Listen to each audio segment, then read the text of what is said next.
Hello, this will be an overview of week 10. As always, before you dive into our assignments, please go and look below week 10 and click on our online weekly checklist. And you'll notice when you look at our checklist this week, we only have one assignment, okay? And that is going to be the cover letter.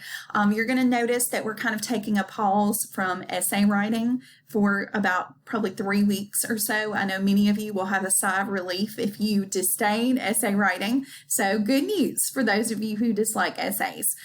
We are going to be over the next few weeks learning about professional writing such as the cover letter, which we're going to be focusing in on this week, and then later a resume as well as a visual resume. I really hope that these assignments will be helpful to you in your future career search. And I do want you to understand, as far as writing, as I've mentioned, it does have different trends.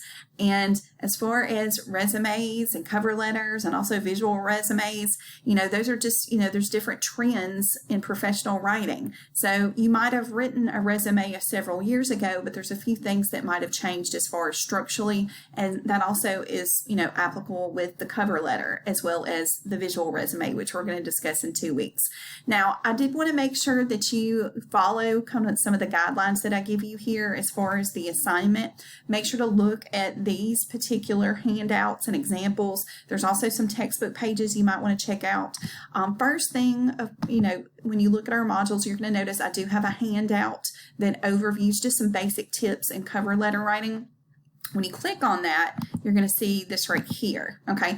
I pretty much go kind of structurally through each section of the cover letter so you know the formatting that you need to use. Now, notice I did this just on a plain document. I mean, this could have been Google Docs or Microsoft Word, but I really encourage you to use some of the cool templates you can find out there.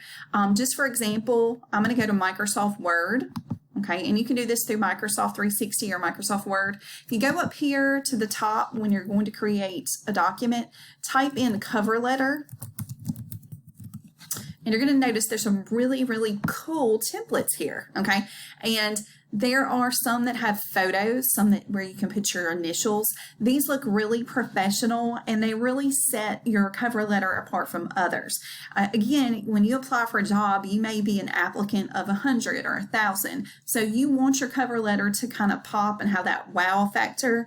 And these templates can sometimes help you in doing that. Now, I don't necessarily want you to use the templates as much for the paragraphs. It's more using them for the format of the cool picture, where you can put your name and its heading. So you may want to check these out. They're really, really helpful. Okay. Now you have this handout that overviews the cover letter, but I wanted you to also notice that you have another website link. This is letter C. When you go to that, this is from Indeed.com. I just want you to see that this is obviously up-to-date information that I've given you. And this is another resource with a brief video, as well as just an overview of the cover letter, its purpose and its structure. And you can scroll through that. Okay.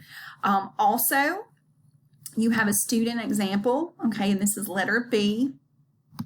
Okay, when you click on that, this is actually one of my former students, Matthew. He did give me permission to use this business letter.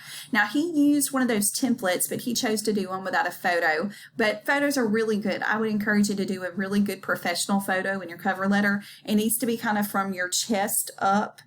Make sure you're professionally dressed and you have, an endearing expression on your face, whether you smile or not. That's kind of your preference. Now, when you write your cover letter, you can actually write this for a job. Maybe you're planning on maybe in the next few months applying for, or you can do a hypothetical scenario like Matthew did. Now, Matthew's still in school, but his dream is to be one day a physical therapist. So he actually wrote a hypothetical scenario of him writing a letter for a position that he would desire in a few years after he finishes his education.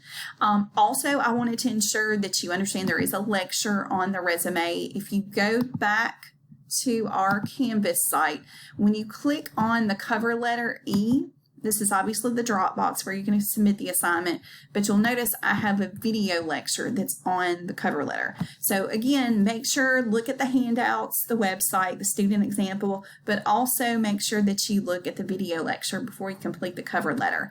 This isn't going to be a super difficult assignment, but again, don't wait until the last moment to complete it because I want to see your best. And again, if this is a cover letter for a potential job, you need to ensure that it does look great. There's no grammatical grammatical errors.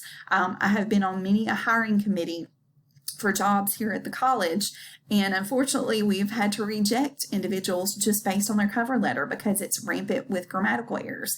So I don't want you to be that student or that potential applicant who has those errors. So let me see what your best is, because this cover letter is kind of a reflection of who you are on paper. I look forward to reading your cover letters. As always, if you have questions, I will be happy to answer those. Thank you. Have a great week.